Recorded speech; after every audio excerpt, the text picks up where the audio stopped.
इतनी महंगाई हो गई जिसका कोई हद नहीं। एसेंशियल चीजें महंगी हो गई है। हम लोग का दबदबा है, इसमें किसी चीज पे हम लोग डिपेंडेंट नहीं है। जो 70,000 का बिक रहा है ना भैया, उसको 75 कर दो। ये सरसों तेल महंगा करने का कोई चीज है। अब एक चीज बस महंगाई में ठीक या खराब जो भी कहिए, कोई चीज कब सही होती है? जब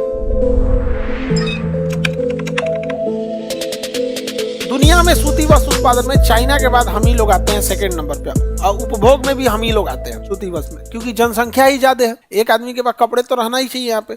अगर कपड़ा ठीक ठाक है, प्रॉस्पेरिटी है, पैसा वैसा है, तो कपड़ा कभी भी ले लेता है।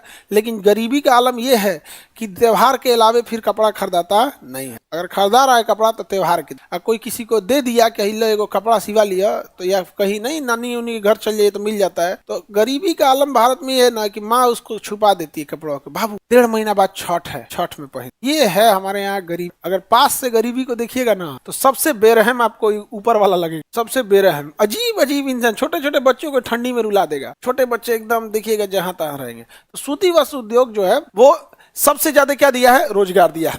भारत में ऐसा उद्योग जिसमें भारत में कच्चे पदार्थ से लेकर अंतिम उत्पादन तक श्रृंखला आत्मनिर्भर है। मतलब कहने का है कि जो कपास है वो भी भारत में ही उत्पन्न हो रहा है, उसके किसान भी हुए हैं, उसकी फैक्ट्री भी है, उसके धागा बनाने वाला, उसका कपड़ा बनाने वाला, और कपड़े की जो भी डिजाइन बनानी है, चाहे वो थान का कपड़ा ले लीजिए सिलाने के लिए, रेडीमेड ले लीजिए, चाहे जो भी ले लीजिए, इस हर एक संपूर्ण इकोसिस्टम पे हम लोग का दबदबा है। इसमें किसी चीज पे हम लोग डिपेंडेंट नहीं है। इसलिए देखिएगा कपड़ों के लिए बहुत ज्यादा मतलब वेराइटीज है। यहाँ देखिए वहां पे मुसल्लापुर हाट तो कपड़े के लिए प्रसिद्ध है। यहाँ दुइये को तो चीजें है, सब्जी मंडी और कपड़ा मार्केट। बाकी आप स्टूडेंट की जरूरत की चीजें होती, आप स्टूडेंट की जरूरत की चीज होती है। यहाँ पे ना वही चीज मिलेगी जो स्टूडेंट की जरूरत है। यहाँ 5 रुपए का भी तेल लीजिएगा, सरसों तेल तो दे देगा। हाँ दे देगा, लेके जाइएगा, उसमें उठा के दे देगा।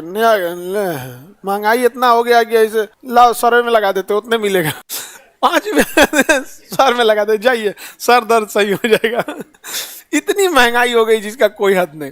देखो अब एक चीज बस महंगाई में ठीक या खराब जो भी कहिए, जब कोई चीज कब सही होती है? जब उससे भुक्तभोगी व्यक्ति के अलावे वह व्यक्ति आवाज उठाए जो उससे भुक्तभोगी नहीं है, जबकि उसकी मानवता जगी। अमीर इंसान जब बोलेगा गरीबी के खिलाफ तो लोगों को ज्यादा सजगता हो। लेकिन अभी कौन है? अमीर को पता नहीं दाल का भाव क्या है। उसके यहाँ एक बार बिल आया, लिस्ट लिखवा लिया। अमीर कैसे शॉपिंग करता है? पूरा लिस्ट लिखा, सामान निकाल दीजिएगा, कितना हुआ 3700 दे दिया, एटीएम निकाला दे दिया। उसको पता नहीं है कि एक और चीज कितना का है। वो क्या गरीबी महंगाई हो गया यहाँ पर, बड़ी दिक्कत है यहाँ पर। गरीबी मतलब एक एसेंशियल चीजें महंगी हो गई हैं। मैं कहना है मोटरसाइकिल जो 70,000 का बिक रहा है ना भैया, उसको 75 कर दो। जो खरीदने वाला है ना 70 की जगह 75 खरीद सकता है। ये सरसों तेल महंगा करने का कोई चीज है। दाल प्रोटीन का चीज, पूरा देश का लिए प्रोटीन का सबसे बड़ा स्रोत क्या है? दाल है। कौन पनीर खा रहा है अपने यहाँ? सोयाबीन कौन खा रहा है? बहुत कम लोग।